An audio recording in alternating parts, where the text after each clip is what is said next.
This is a Dreamcast disc and is for use only on a Dreamcast unit. Playing this disc on a hi-fi or other audio equipment can cause serious damage to its speakers. Dreamcast, up to 6 billion players. Welcome back to the stage of history. Why don't we play together? Hey, it's time to make some crazy money. Are you ready? Here we go!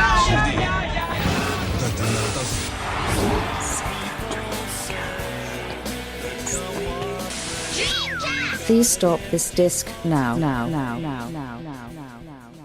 Hello and welcome to episode 98 of the DreamPod by Dreamcast Junkyard.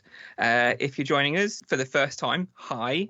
Where have you been for the last 97 episodes? If you're not new, hello, welcome back. And joining myself, your host, Andrew, today, are some of our usual suspects. The first of which is Lewis. Hi, Lewis. How you doing? Hello. Yes, I am doing dandy, thank you. I'm happy to be on another pod as always. Yes, dandy. That's a word we don't use very often these days. Yeah, it's all Beano these days. Sorry, dad joke. And also joining us is the lovely Mark. How you doing, Mark? Really good, mate. How are you? Yeah, not too bad, thank you. I'm all right. Good to have you on. Thank you. Good. And last but not least, I don't know why I'm introducing you last, to be honest, but it's a welcome return to the marvellous Tom. How you doing, Tom? I am also dandy. So yeah, that's two of us, two dandies on the call today. Yes, but yeah, it's great to be on the podcast, and I have to say that I have been listening to the other episodes that you've done since my last one, which was quite some time ago, I think. And they've all been amazing. So thank you for the entertainment. I'm sure everybody else who's been listening has also had the same thoughts. So yeah, it's nice. Nice to be back. Well, thanks, Tom. Thanks. Good to have you back. It feels like it's been a long time. It probably wasn't that long in podcast episode terms. I think it was only a few episodes ago. But in actual time terms, it's been a while. Yeah, it's been about 6 months, hasn't it? It's been about 6 months or something like that. Yeah. I have been moonlighting on the Maximum Power Up podcast, so apologies for that. But I'm here now. You've got my full attention, and I'm back. Traitor. So I've got Dreamcast stuff. Cheating on us. I'm going to say, have you been cheating on us? What the hell? I'm sorry, Mark. I have. I'm coming clean. But yeah, I'm here now. What a way to find out. That's all I'm saying. And as far as I remember, you were talking about the Jaguar as well, which is even more of a heinous crime. Yes, indeed. Again, I can only apologise for these crimes against gaming and podcasting. And humanity. The thing is, though, I listened back to it the other day and I found myself enjoying it, which is actually even worse because it's almost like a little bit narcissistic listening to a podcast that you're also on and actually like enjoying it and laughing at your own jokes that you're told on the podcast. So, yeah, bit of a reflection there. It's fine. We forgive you, Tom. Thank you. I'm sure they're great episodes as well. So everybody should go give them a listen. Maximum Power Up. Great podcast. All right. Well, before we plug every podcast that's out there, let's move on. And let's do our usual, which is to talk about what we've been playing or what we've bought recently. Let's go around in the order that I introduced you, I suppose. Lewis, what have you been playing? What have you bought recently? So, I've bought a few games recently. Unfortunately, no retro ones. Although I did buy the sort of very nice Intrepid Izzy figure that they're selling on the Wave website currently. I believe currently anyway, which is lovely. Put it next to the Dreamcast Sega Hard Girls figure, so they're kind of like Dreamcast royalty side by side. And then I ordered some other games that I've sort of like played for a bit. Got a Project Zero, Maiden of Blackwater, which is the one that was on the Wii U. It's now been re-released on the Switch. Very cool horror series, quite overlooked, I'd say. If you don't know what it is, you might have heard of the one where you take photos of ghosts. That's the premise. Yeah, it's good. It's very creepy, especially if you like very sort of Japanese horror, like The Ring and stuff like that. There's like a whole load of them. There's some on the PS2. Boo, can't talk about that. But yeah, PS2. There's one on. I think there was a few on the Wii. And then, obviously, this one's now out, Maiden of Blackwater, it's called. Yeah, that was pretty fun. And I also have been playing a game on Xbox Game Pass, and it's because I started writing an article for the Dreamcast Junkyard about games that scratch the Shenmue itch. Games that sort of have that similar tone or sort of gameplay style of exploring the beauty of mundanity, I suppose, and sort of normal life. And one of those games that I was sort of had my eye on anyway, but I was like, this looks like a game that'd be good for this article. So I've been playing it on Game Pass, and that's The Good Life, which is by Swery, who did Deadly Premonition. Oh, right. And it's based in like a British village, and it's like an American reporter goes there to find out why this is. They keep saying they're the happiest village in the world, and it's all a bit kind of weird, but all sort of a bit jovial. It's kind of a game that doesn't really take itself serious. Yeah, like Hot Fuzz vibes. Yeah. The greater good and all that. And the woman then finds that at night all the village people turn into cats and dogs, and that's all I'll say. Is that a spoiler? Is that a spoiler? Not really. It's like in all the trailers, but it's like pretty janky, but in kind of like an endearing way that we like Deadly Premonition, or dare I say it, even Shenmue. But it's not like when I say that, I don't mean it's like a chore to play. It's just it's got that kind of like rough around the edges kind of thing, but it's still good fun and quite charming. And then the main thing I've been playing, me and my fiance have been binging the new Animal Crossing New Horizons DLC called Happy Paradise Designer. I think it's My girlfriend has literally not been off that since it came out at all. So I've barely seen it since. So I've seen a lot of it. Yeah, I can imagine that, Mark. I know you've shown us a screenshot before of your girlfriend's hours on Animal Crossing. Yeah, but yeah. I mean, it's just the DLC is amazing. It just kind of opens up the game even more, and anyone who kind of played it at the start and wasn't into it, maybe give it another try with the new update that's just come out, the 2.0, that's just like made the game complete, because it was kind of unfinished before, and then the paid DLC just makes it even more open. It's just so much fun. So we've just been binging that really, and just designing holiday homes for anthropomorphic animals. So that's what we've been up to. Nice. But that's me anyway. So that's pretty good. Sounds pretty good. Did you get the expansion through the expansion pass, or did you buy it? No, I just bought it. I think isn't everyone boycotting that expansion pass at the moment? Are they? I don't know. That's just the impression I got. I mean, there was massive pushback on the price, wasn't there? I think it was pretty pricey.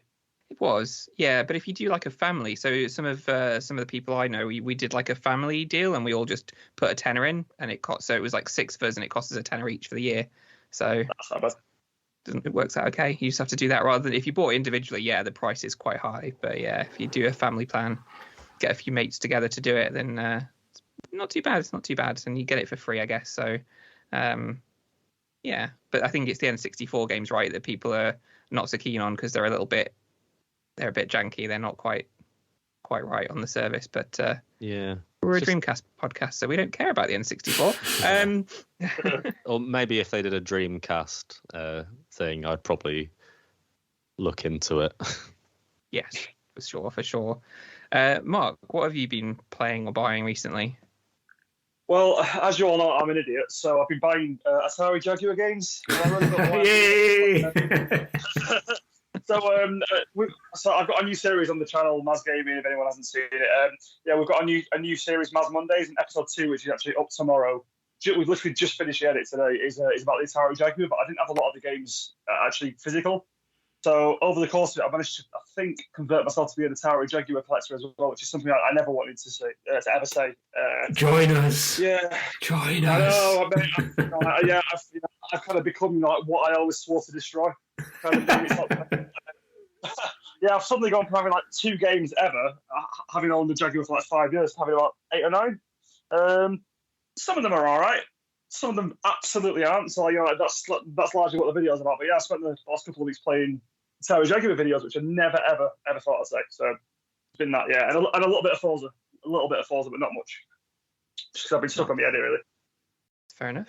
Everybody's been on Forza, I think. I think most people have at least given it a go. I wish I could say the same, but it freezes every time I try and load it. So, Oh, really? So far. So, you played it on what Xbox have you got? Well, I've got an Xbox Series, an Xbox One S, but I'm playing on the PC, and it freezes. It won't load past the loading screen essentially. So, and I just not had enough time or cared enough to troubleshoot it. So I was just like, I'll leave it. I'll wait till they patch it. Maybe it's a bug on the PC or something. But yeah, I will. I'll wait. But it sounds great. It sounds like a really good game. So. It's really good. I mean, I never played the one before this one. So I mean, a lot of people have said it's quite similar, but I think I'm getting the kind of full effect because this is the first one I've played in quite a while. But I've really enjoyed it. It's really good. All right, Tom. Yes. What have you been doing recently? Yeah. Likewise, like Mark and yourself. Well, as you've tried to play Forza Horizon 5. I've been playing that quite a lot. Off the back of playing Forza Horizon 5 and enjoying it quite a lot, I decided to go back to another game that used to dominate my life, which was Drive Club on the PS4. So I've been weirdly playing a lot of Drive Club because it just reminded me of how good that game is and was. Obviously, all the online stuff is now completely gone. All the clubs, everything like that, no longer exists. But you can still play, the odd sort of race or do the career mode. And it's just a really good, fun arcade racer, and it still looks amazing. Even now, it was a launch, very close to launch PS4 game, and it still looks incredible. So yeah, been playing a lot of Drive Club, weirdly. On the also on the Xbox, I've been playing a game called Unpacking, which is like a little kind of weird pixel art game where you have to like unpack boxes and put things on shelves and under beds and in cupboards. Which is quite cool. You never see the protagonist, but you are essentially a young girl who grows up over the years to become a woman and then has like relationships and stuff. And it's all played out through this kind of like sequences of moving into a new apartment or a new house, and you have to unpack your clothes and all your like bras. And there was one thing, because it's like weird pixel art. There's like, I opened a box and it was like a box of tampons. And I was like, what is that? And I was puzzled. I didn't know what it was. And then it kind of clicked and it was tampons on the box. I was like, oh, great. Okay, where does that go? Under the sink? Yeah, okay, that's fine. So yeah, that shows my general ignorance to female hygiene products. What about the Dreamcast? I've been playing a game that we're going to talk about in a bit, so I won't mention it now. But other than that, I've been playing 2 games. I've been playing Conflict Zone, which is the real-time strategy game, just because it's something that I played ages ago and never really got into, and just wanted to go back to it and kind of explore and maybe write an article on it at some point. And also 90 Minutes, Sega Championship Soccer or Football, whatever it's called. Absolutely, by far, the worst football game, or one of the worst football games I've ever played. And again, we'll probably talk about this on another podcast coming up in the near future. But yeah, it's shocking. And it was created by Smilebit that made Jet Set Radio, as we all know. And it's so bad. It's like Smilebit's dirty little secret that they don't want anybody to know about. But it's like, you can still buy it and play it, and it's just, it's so bad. It's so glitchy. It's appalling. But yeah, we'll talk about it on another podcast. So yeah, that's about it from me. Yeah, there's a GameCube in that Unpacking game, isn't there? Is that right? You get like there's a pixel art GameCube. So I remember seeing like a tweet or something where people of a certain age had no idea what it was and thought it was a kitchen appliance, and were trying to put it in the kitchen when they were unpacking it. Yes, I've seen this. Obviously, as you know, I don't really frequent social media very often, but I saw an article on a website where people, as you say, didn't know what it was, and it just makes you feel old, doesn't it? It's like, how could you not know? I mean, obviously, it's not a one-to-one recreation of a GameCube, but it looks very similar. It's like, well, it's obvious what it is. It's a console. But yeah, kids of today, shocking. And that makes me even older. Yeah, it's a shake fist at Cloud, Angry Man, shake fist at Cloud kind of moment, isn't it? Like, God, these kids, God damn it. Other than trying to load Forza Horizon, though, Andrew, and failing, what have you been up to? Not a huge amount gaming wise. I've bought games, sure. So I've bought what have I bought? I bought Shin Megami Tensei 5. What else have I bought? The new Hot Wheels game. So I've loaded that up to play one race. it was good. Tormented Souls, that's pretty good from what I've played so far. Survival horror in the style of the old Resident Evils. Okay. Pretty cool. I managed to find it for less than £5 on PC, and it's fairly new, so I was quite chuffed with that. And then Mundown. I don't know if you've ever heard of a game called Mundown, which is like another horror game, but it's like set in kind of a European country. I think it's Hungary or like a Eastern Europe country, and it's all hand drawn. So it's a 3D game, but all the textures are hand drawn with pencil. So it's like black and white, and all the textures are like literally this one guy like did all of the textures in pencil, and it looks incredible. Like it's a really interesting art style. So that sounds really interesting. I'll probably check that out after this. It looks very, I don't mean this in a bad way, like very dreary. Like it's got this very sort of like solemn look to it. Yeah, everyone check out, like Google it, just look at the screenshots. It's very interesting. Yeah, very cool. But it's an interesting game. So I've been playing a bit of that, and I think that's pretty. I don't think I've played much else, to be honest, and I've not played anything on the Dreamcast recently, despite the fact last time I was on the podcast mentioning that I have my GDEMU finally. Yeah.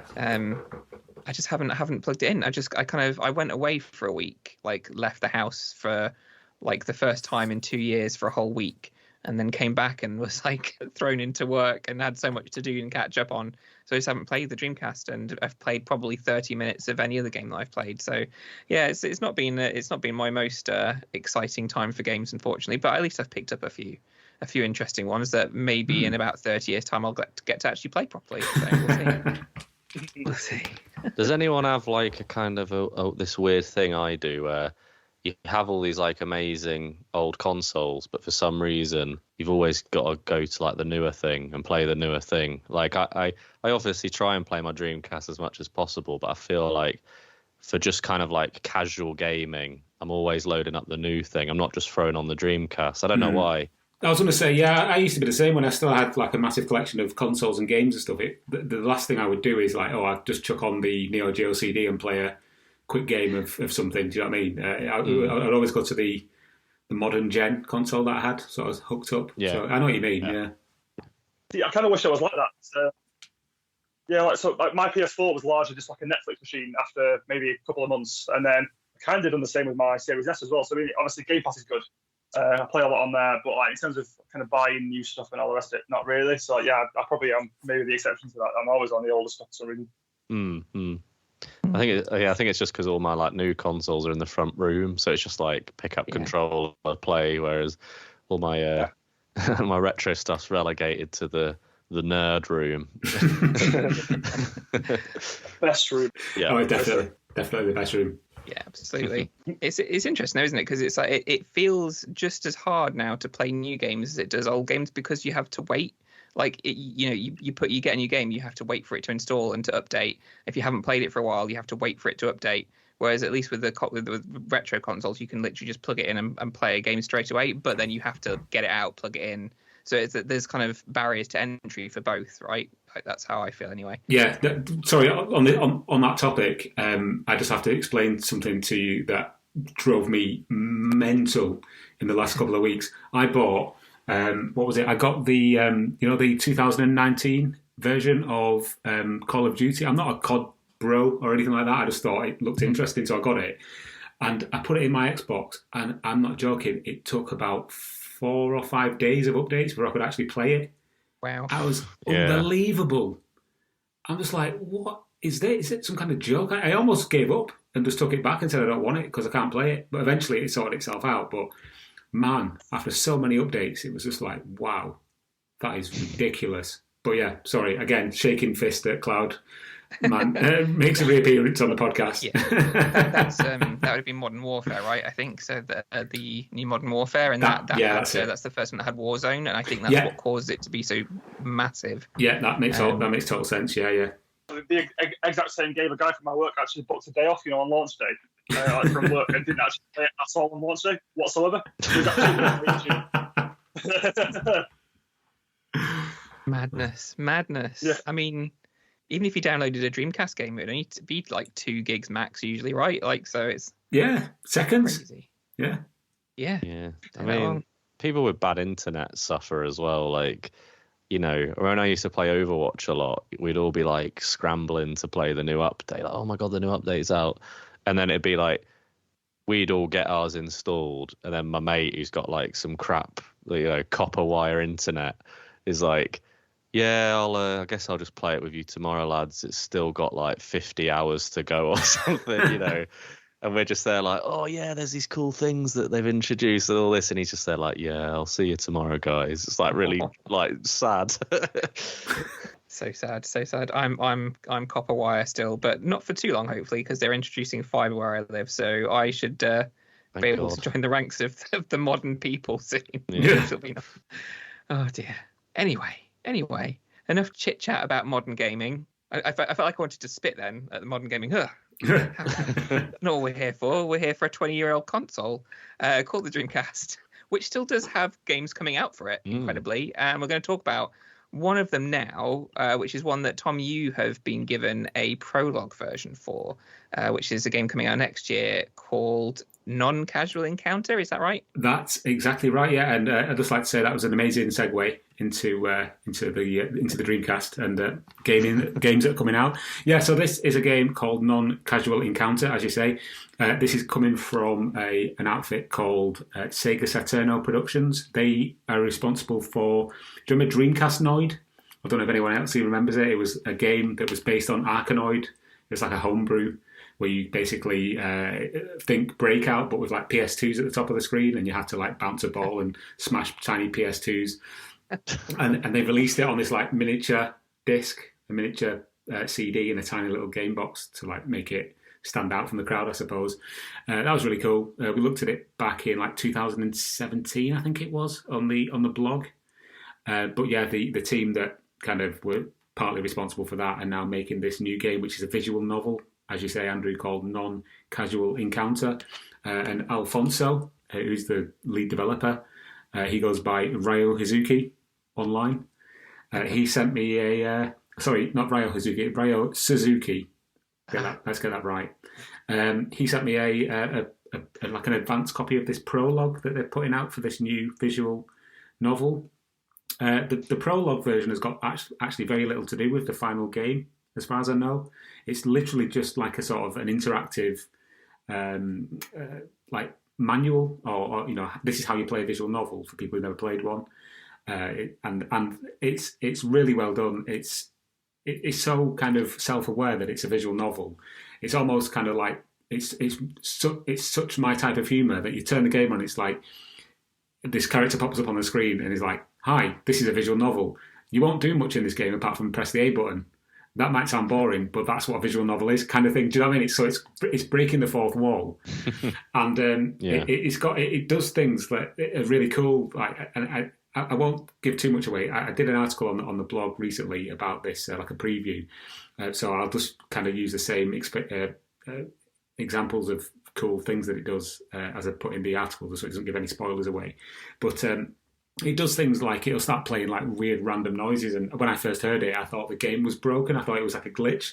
But then the main character on the screen who's talking to you says, "Oh, by the way, that noise, it's not. There's nothing wrong with the game.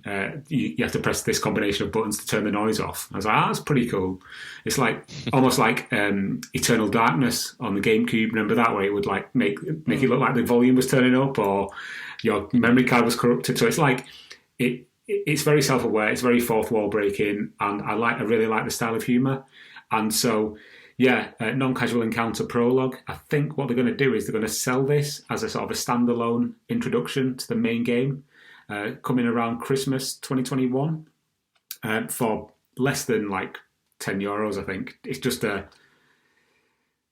like I say, it's like an interactive instruction manual. This is what you should expect. None of the content on this prologue will be actually in the final game. It's just like, this is what to expect.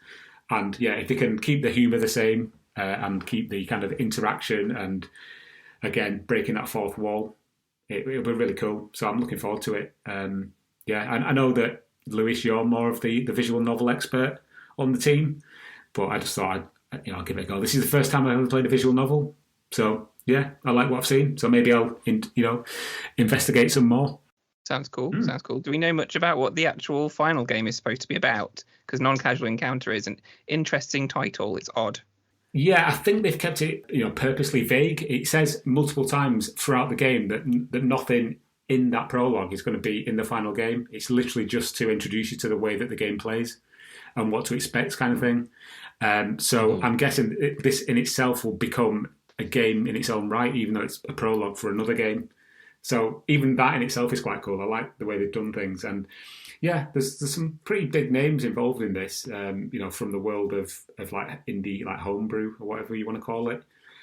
So I've got high hopes for it. And it's just a nice extra thing to look forward to on the Dreamcast coming out next year. So yeah, the final game will be coming 2022 if everything goes to plan. So yeah, nice. Sounds cool. Sounds like one everybody should be looking out for. So very, very cool. Is that going to be, can you buy that for GDMU then, or is that a physical disc that's going to be purchased? Yeah, it's as far as I know, it's going to be physical only. So the version I've got, the prologue comes in like a sort of paper or cardboard sleeve, which is actually quite professional looking in the way they've done it. But I think the actual final game will come in a proper case, like a proper jewel case. So yeah, it looks something to be excited for. 2022. Even now, we're looking at games coming out next year. So yeah, I think if you're going to do a visual novel for any system, it sounds like they're kind of, if this is what the main game is going to be like, it sounds like they've gone in the right direction. Something a little bit, it's not just like straight down the middle visual novel. It's got a little bit of something extra to it, good humor, that kind of thing, just to, pull people in like yourself, Tom, who haven't played them before. Because if you just started playing a game and it was just, typical visual novel stuff, anime girls, falling over and being clumsy is, well, whatever happens in visual novels usually, you'd probably be like could just watch anime, or I don't know. But yeah, it sounds like it's cool, and I'd really like to play this demo, so I'm gonna have a look out when they release it at Christmas, see if I can get a hold of it. I'm more than happy to send you this promotional version if you like, Louis, so you can have a play with it. It's very short. It's only about 20 minutes long, but it's really, really entertaining, to be honest, for what it is. Yeah, and, sure. It's got a very kind of like almost like a sort of Twin Peaksy vibe to it. It's like a bit weird, which is again right up my street. I love it. So yeah, looking forward to this one. Excellent. Lots of new stuff to discuss today. So the next one and the next few are going to be to do with Kickstarter. And the first one we're going to discuss that's Kickstarter related is one that I think we've spoken about before, and kind of hoped that it would come to Dreamcast, and it is. It is Paprium. Is finally coming to Dreamcast. The Watermelon Studios, I believe it is. They are kickstarting right now through to the 20th of December for Paprium. It's kind of a next gen, so obviously it originally came out on the Mega Drive, which I have a copy of, which I bought many years ago, and it delivered, I think it was earlier this year, the Mega Drive version finally. And then now they're going to put it onto next gen consoles, so it'll be on PS5, Xbox Series consoles. I'm not sure if it's on Switch. I know it's on Steam. But then they're also bringing it to the Dreamcast, and also a weird Game Gear version of the game as well, I believe. But there's a whole bunch of stuff that they're kickstarting here. But the big news for us is that it will be coming to Dreamcast. Of course, these are also the developers who brought us Pierre Solar, which had a pretty damn good Dreamcast version. What are our thoughts about Paprium on Dreamcast?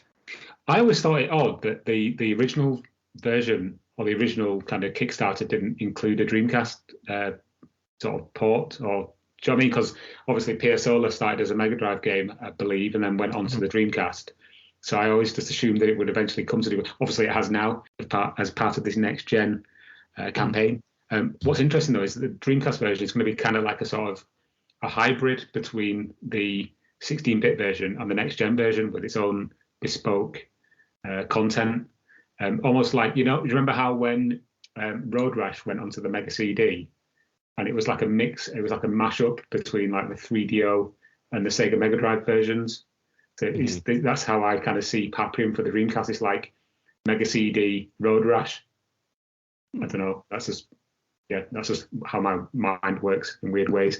But but yeah, I'm looking forward to it. I know that the original Kickstarter there's been quite a lot of negativity around it due to various reasons.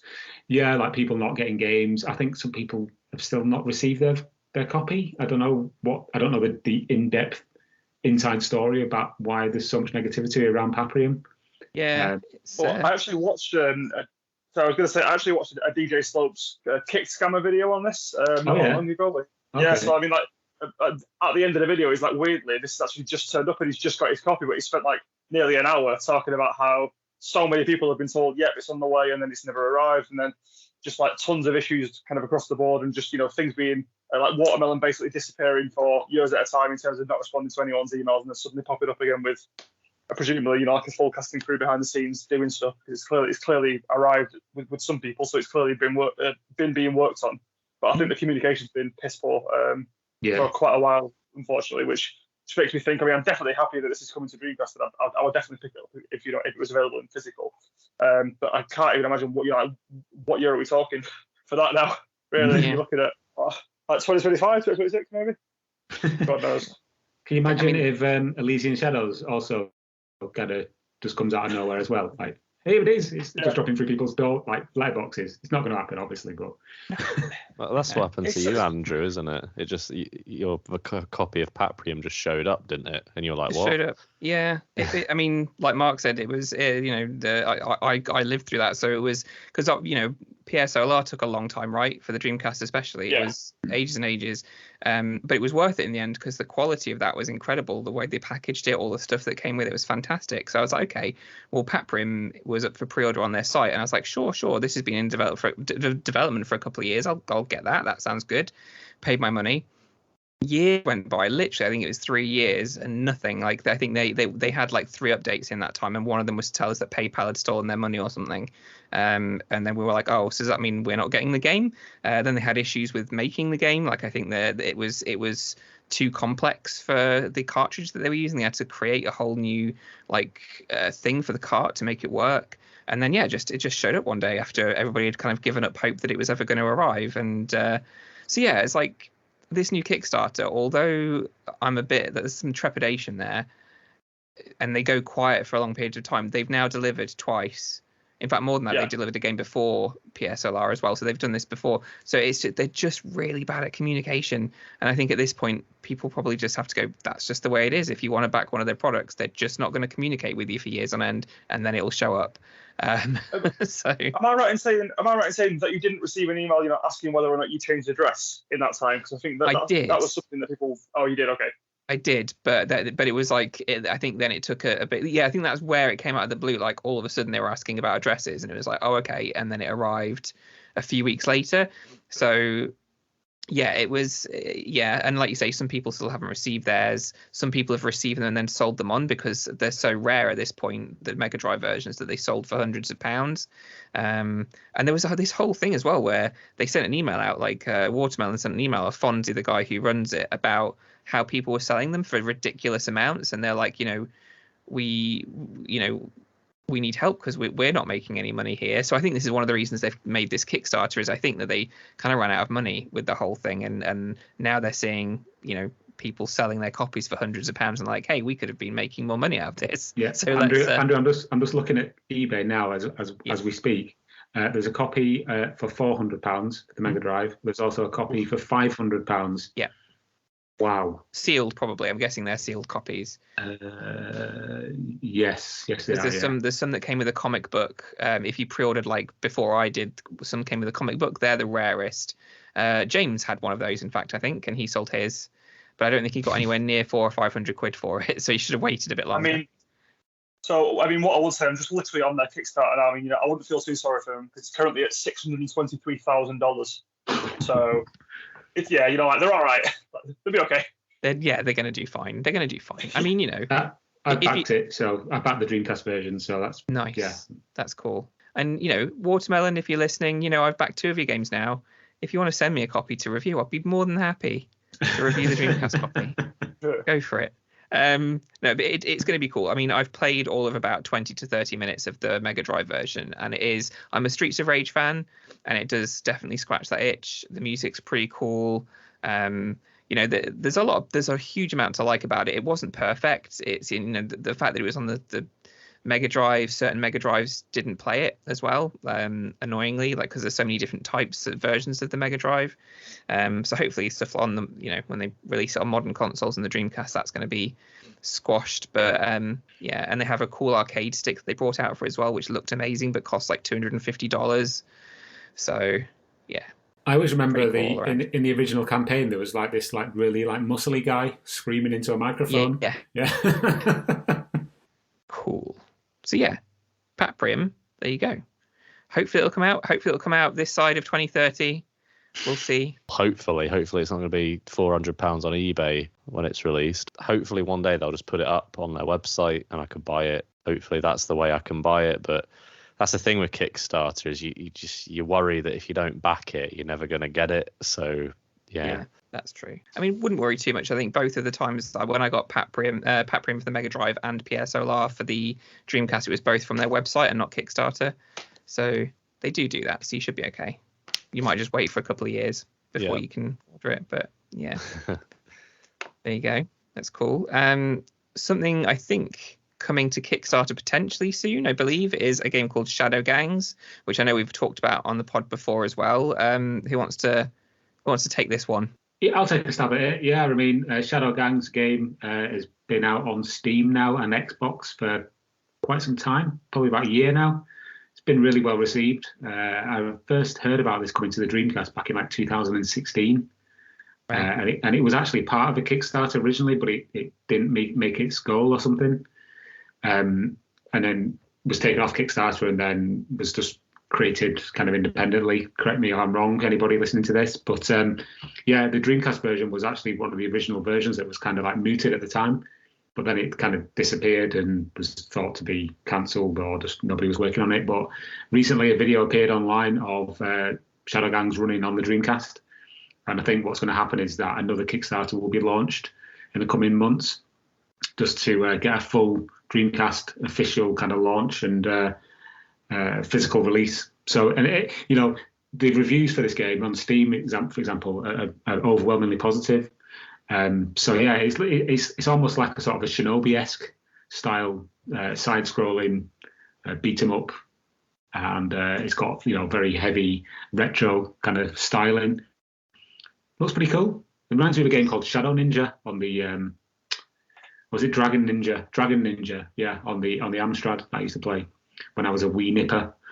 Yeah, it looks cool. Yeah. I checked it out earlier. I think Shinobi-esque is the best way of putting it. Just like you said, I just saw it. I was like, yeah, it's bang on there. But I mean, a Shinobi for modern consoles looks, that's never a bad thing.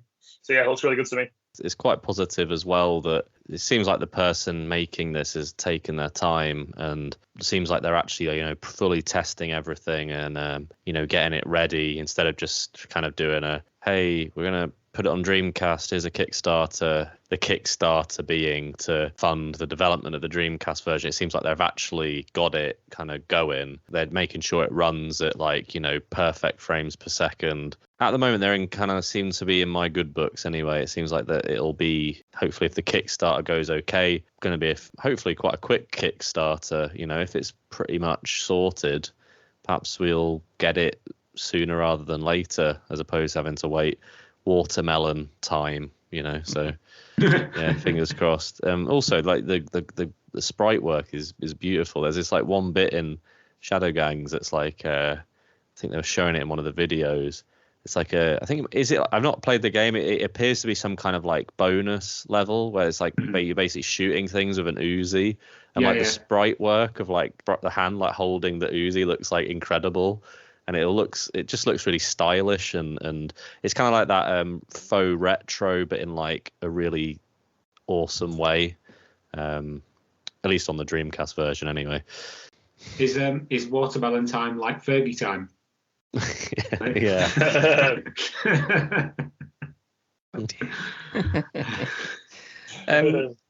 Talking about Kickstarter, last one, which has actually come out. Lewis, you're gonna have to remind me what this is, but there was a bit of a heated debate on our Twitter about this particular game that's just come out from Kickstarter. Is that right? Yes, this is Ghoul Grind Knight of the Necromancer. That is it. Our very esteemed colleague Mike has received his version. Seems to be an NES game that they've ported onto Dreamcast. Looks kind of like some sort of like an endless runner. Like you're just kind of going along and like you basically have to dodge things. I don't know. I didn't go for it myself. But the packaging looks amazing. I think if you'd get the NES version and the Dreamcast version, if you backed the Dreamcast tier, which probably wouldn't be much use to me because I don't have an NES, unfortunately. But it looks cool. I might maybe give it a try if I can maybe just purchase the Dreamcast version on its own. But yeah, I'll have to see what Mike thinks of it as well. I know he's into that kind of style of things, that sort of horror themed stuff. So I'm sure it's right up his alley. Yeah, it looks a bit like an Amstrad game. Obviously, it's a NES game, but I mean, it just reminds me of something like Dizzy or something. Do you know what I mean? The sort of the art style of it. The sort of side-scrolling shooter, kind of almost like Ghouls and Ghosts. Yeah, very similar. Mega Ghouls and Ghost vibes from it, I think. Yeah. The argument on Twitter was that why would you want to play a NES game on the Dreamcast, right? And I mean, it's the homebrew scene, right? Like you don't get like there's very few fully 3D Dreamcast style games now, right? It's mostly 2D games that you get, so it's not out of the it's not out of the norm for the kind of games that you get on the Dreamcast nowadays, right? Yeah, but I don't know. It's like sort of. You always hear that kind of debate, don't you? Like I'm sure Tom's heard it a million times. You're looking at Dreamcast Junkyard blog comments, just, oh man, why do they keep making these 2D games? I want a game that looks like Jet Set Radio or something, or I don't know, Sega Bass Fishing. I don't know. That'd be cool if someone did an indie Sega bass fishing kind of game. But I don't know. I feel like it's just, I don't know. It's something about the Dreamcast that gets this kind of treatment. Because like if you did it on the Saturn, if people were developing 2D Saturn games, people would say, the Saturn was a game console that was 3D, but actually secretly a 2D powerhouse. And so people would love a 2D Saturn game. They wouldn't be going, oh man, I wish I had a game that looked like Croc or, Tomb Raider. Whereas with the Dreamcast, you're getting all these really awesome 2D games and people just are like, oh, wish it was 3D, wish it looked like this. And I suppose it's that kind of nostalgia element, isn't it? For me, I'm kind of trying to look at the Dreamcast like this joke we've made a lot on Twitter is it's a next gen system. Because it's getting all these new games. I'm trying to look at it like that. A lot of these games feel like something like Intrepid Izzy feels like something you'd play on the Switch or something, So yeah. And we have the gift of playing it on our Dreamcast. So if you'd play it on the Switch, why wouldn't you play it on the Dreamcast? I don't know. Anyway, that's my rant over. I think it's a lot of people just don't understand how much development time it would take to create something like that, and certainly how much cost it's. When these 3D games were being developed, it really wasn't one guy, just sat in his garage doing it. It was a team of 50, in a AAA development studio. So it's a little bit different. If it's like Greg, he's managed to kind of buy a katana online somewhere, and he's kind of having a go at it. It's very, very difficult to just suddenly make that into a Jet Set Radio clone. So yeah, but and I know we're going to sort of transition into the next topic, but hold that thought. Okay. For the next topic. I'll say no more for now. And we can transition right into it if you want, Tom. Let's do it. Yeah, let's pivot directly into it. I've been playing a game on the Dreamcast called Tunnels. Well, it's not really a game; it's a demo from Luke Benstead, or Kazade, as he's known online, the mastermind behind the DreamPod and related software. Okay. Yeah, he's created a game engine called Simulant, which is primarily geared towards development of games for the Dreamcast, and he released a demo on Halloween called Tunnels, which is basically almost like a proof of concept where you'd basically play as a guy from a first person's perspective in some tunnels, funnily enough, and there's not really a great deal to do You do kind of walk around with a crowbar, a la Gordon Freeman.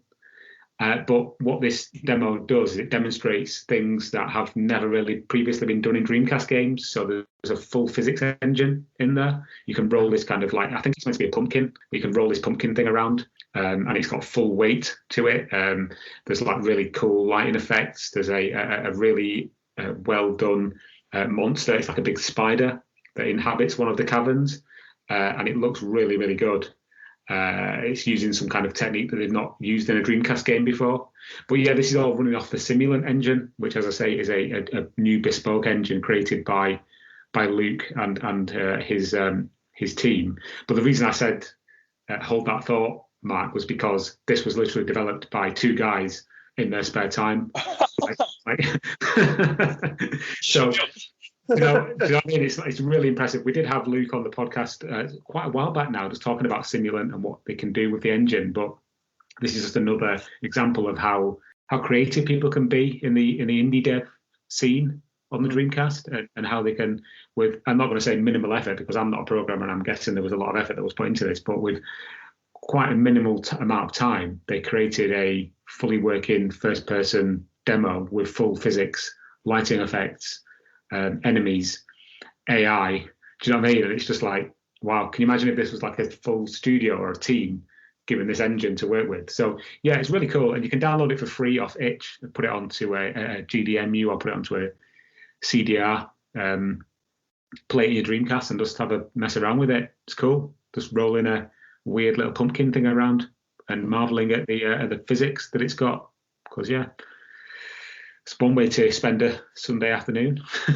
Yeah. It looks really good, honestly. Like, it's, Yeah. I mean, obviously we've got Xenocider, but a lot of people, I don't think, never thought they'd see a game 3D looking as good as this on the Dreamcast again. Even though I just had a rant about why can't people give the 2D games a chance. It is cool to see this. So yeah, it looks, very Gordon Freeman, as you say. I mean, any crowbar now is Gordon Freeman, isn't it, really? So yeah. It's cool. I've like you say, 2D games on the Dreamcast, fantastic, but it would be nice if we kind of got into an era with homebrew, with people actually being able to make 3D games. And if the Simulant engine is the catalyst for that, then that would be fantastic. If that means that all these developers can have the tool set to make 3D Dreamcast games easy, easier than they would have been able to, that's great. And you mentioned earlier, Tom, that Luke had been on the podcast. I think it was episode 80 that you discussed the Simulant engine with him. So if you want to listen more about the Simulant engine, how many times can I say Simulant in one sentence? Then go and listen to episode 80 for some chat about that, and pick up Tunnels on your GDMU or whatever format you fancy. Tom, would you say this is like the best looking thing we've seen from the Simulant engine? I think so, yeah. I mean, previous things that have come are things like Swirling Blades, the helicopter demo. It's a bit like a sort of a 3D kind of Desert Strike style game. But I think this is definitely the most impressive thing. So, as I say, it's literally you can walk around the whole map in about 3 or 4 minutes, and there's not really a great deal to do. But as a proof of concept of the physics that are available within the engine and the character models that can be built, it's really impressive. So if somebody had the ability to basically take the engine and devote a lot of time to create a new game, it's almost like this could be like the Unreal Engine for Dreamcast, because it's not really based on one type of game. You can basically create anything within it if you know how to use it. So yeah, it's just the way it can be applied to so many different types of game that's really impressive for me. And the fact that somebody's actually doing this work completely, unpaid, just as a labour of love, is just really kind of mind blowing. It's really cool. 100%, absolutely. Okay, so talking about things that are going on right now, let's go back to the past and something that has recently been uncovered but actually happened way back in 1998, and that is on Reddit, a Reddit post which you'll find in one of the articles that we have up on the blog at the dreamcastjunkyard.co.uk. Somebody from Reddit, the Dreamcast subreddit, came across an undiscovered Dreamcast logo that had never been used, which was a bit of an interesting find. And you wrote about that for us, Tom. It's pretty interesting, right? Yeah, fascinating. This kind of stuff really like scratches that itch for me because it's almost like internet archaeology, as I like to call it.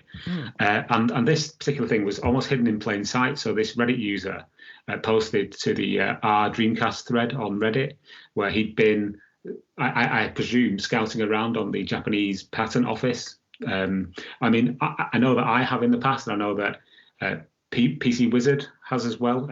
It's always quite fun to just go into like the British government patent office website and just like search like for random terms like Sega or Dreamcast or Nintendo, because invariably you'll find something that you didn't know about, something that was filed like, you know, way back in the mist of time. Likewise on the US patent office website.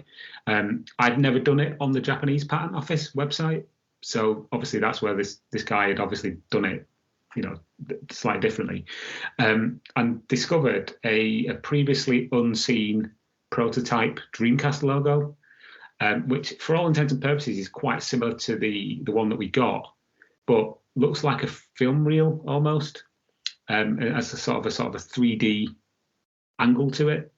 I mean, I don't see that it's any better or worse than the logo that we got, but it's just interesting to see that they were putting these ideas out there. And a couple of people have said that it looks like a film reel, so it could have been something to do with maybe an unused variant of the Dreamcast that could play DVDs or something like that. I don't know. We could all speculate, can't we, wildly about why it looks like it does. But yeah, it's just fascinating to see something still now that we've never seen before, all these years later.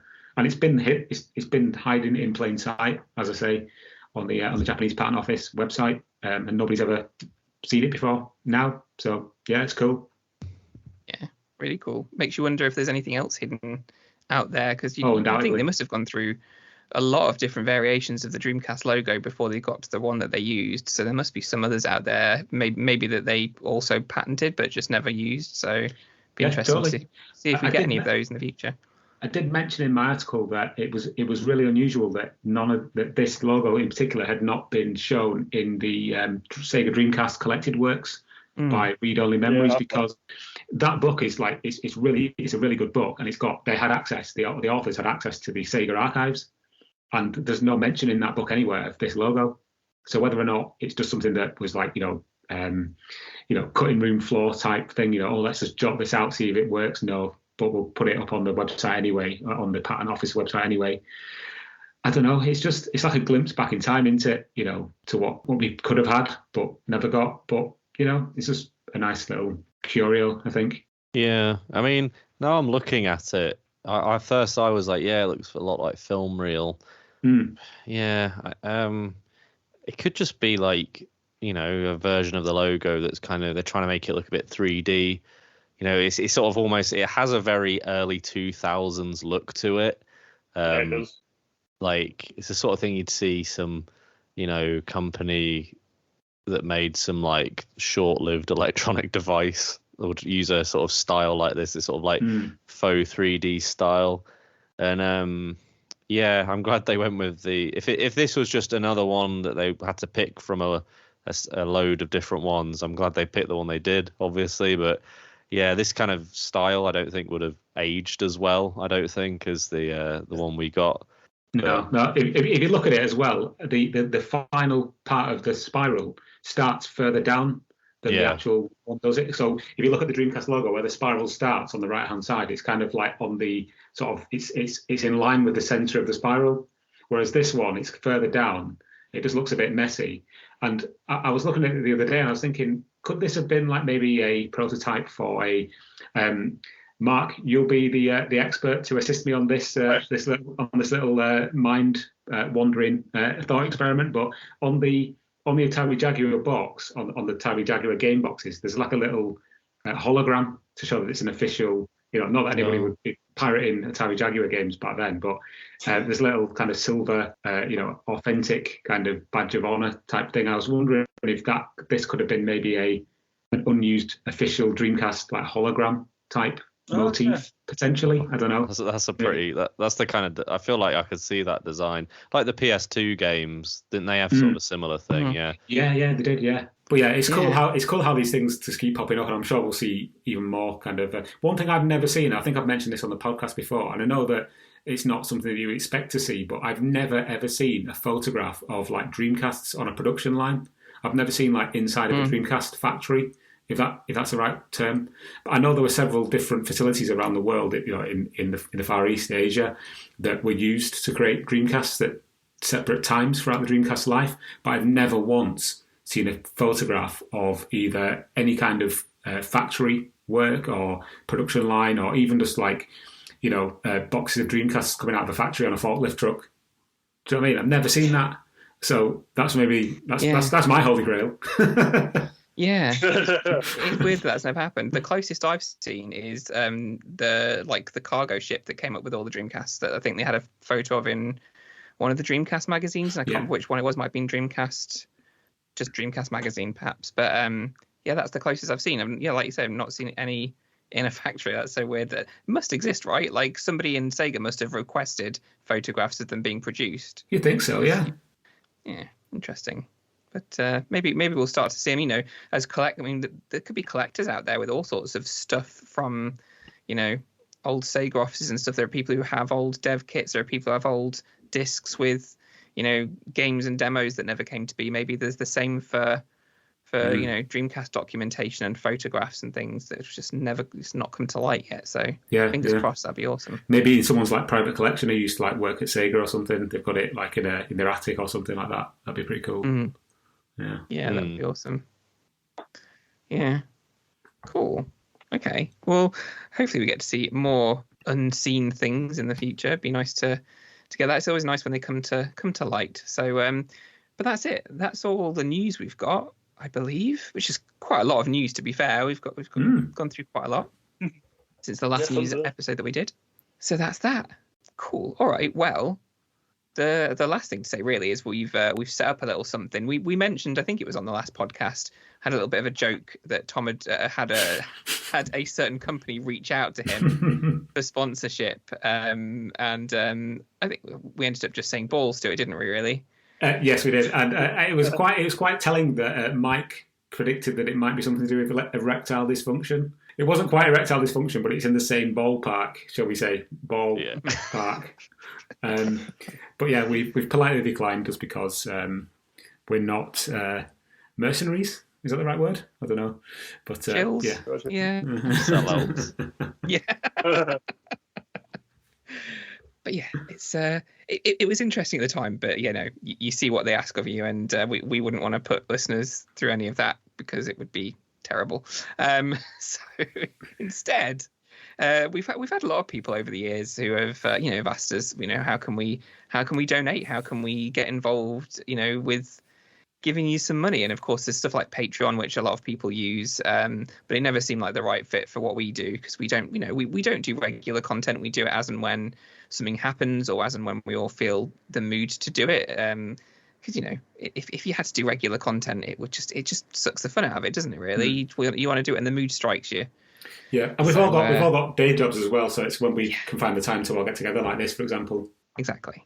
Very true. Exactly. So there is another thing that we found that we decided to do instead, and that is something called buymeacoffee.com. And it's essentially just a place where you can you can tip us if you really enjoy what we do on the Dreamcast Junkyard. If you love the hilarious articles that Tom writes about petrol stations, or if you like Mike's Flag articles, if you like Lewis talking about visual novels, if you like me ranting on at you every time you listen to a podcast, then if you enjoy it, if you like what we do, and you fancy throwing us a little bit of your hard-earned cash to say thank you, you can. I'm going to have to find that link now. You might have to. It's shall I jump in here, Andrew? Shall I? Go for it. It's buymeacoffee.com/DC Junkyard. Just want to say thank you very much to Chris Nunn 84. I don't know how you pronounce it. It's BNTZ Zilla guy, and Pizza Hotline. Which is literally the best name I've ever heard. Pizza Hotline for all supporting us and donating. Please. It's his musical alias. Yeah, check out his label. He does vaporwave music. It's very funky. Cool. I will. So yeah. I mean, maybe we should make this a thing. So if you do buy us a coffee, you know, like I say, it goes towards the running of the site, the upkeep, and you know, if we get a lot of money, then we'll look into what else we can use it for. But you know, we'll see. But it's buymeacoffee.com/DC Junkyard, and maybe we'll make this a thing where if people buy us a coffee, we'll read their name out on the podcast. That seems or leave us a message if you want us to read something out on the pod. Then feel free. Yeah. Or a question, I guess. Absolutely. So we can do that. But yeah, thank you very much to the 3 people who've done that so far. We've not had it for very long, so thank you very much for doing that. It's much appreciated. But again, you don't have to. So if you don't have any money or you just don't want to give us your money, that's fine, because we'll keep recording these regardless, because we like doing it. But if you want to show appreciation, if you'd like to throw us a few quid or more than a few quid, you're more than welcome to, and that's the way to do it. But you know, go and have a look. You can buy us a VMU battery. You can do. That's it then. So I think all that remains to do is to go around and do our social media. Tom, I'll start with you because you don't have social media, but is there anything you want to kind of like, I don't know, big up or talk about before we go? Bit of advice: do not buy a 2009 Jaguar car without first checking it over, because if you do, you'll end up spending loads of money getting it fixed, just like I did this year. So don't do that. I'm not on social media, but you can check out my ramblings on the Dreamcast Junkyard main blog. Thank you, Andrew. Indeed. Good advice there too. And you are occasionally on our Discord as well, aren't you? So people can sometimes find you there. Only when I have to reset my PC, and then when it restarts, it automatically logs me back into Discord again. So then I have to go into the menu and then unsign in, or whatever the word is. Log out. Log out, as it's more commonly known. Amazing. So if you catch Tom at the right moment, you might be able to say hi to him on Discord. You can find the Discord link on the dreamcastjunkyard.co.uk as well. Mark, where can people find you? Yeah, so mainly on YouTube. So we've got a brand new series, Maz Mondays, which is, it's not every Monday because I've literally just got the budget for it. But yeah, certainly every couple of Mondays we've got videos going up regularly now. That's Maz Gaming UK, MAZ Gaming UK on YouTube, and on Twitter at Maz Gaming UK as well.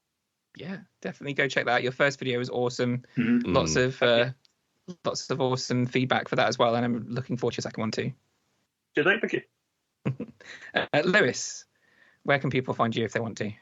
They'll find me tomorrow with notifications turned on for Mark's new video. But also, I am on Twitter at LewisJFC, on the blog as well. Got an article I'm working on every so often, just adding more bits to it.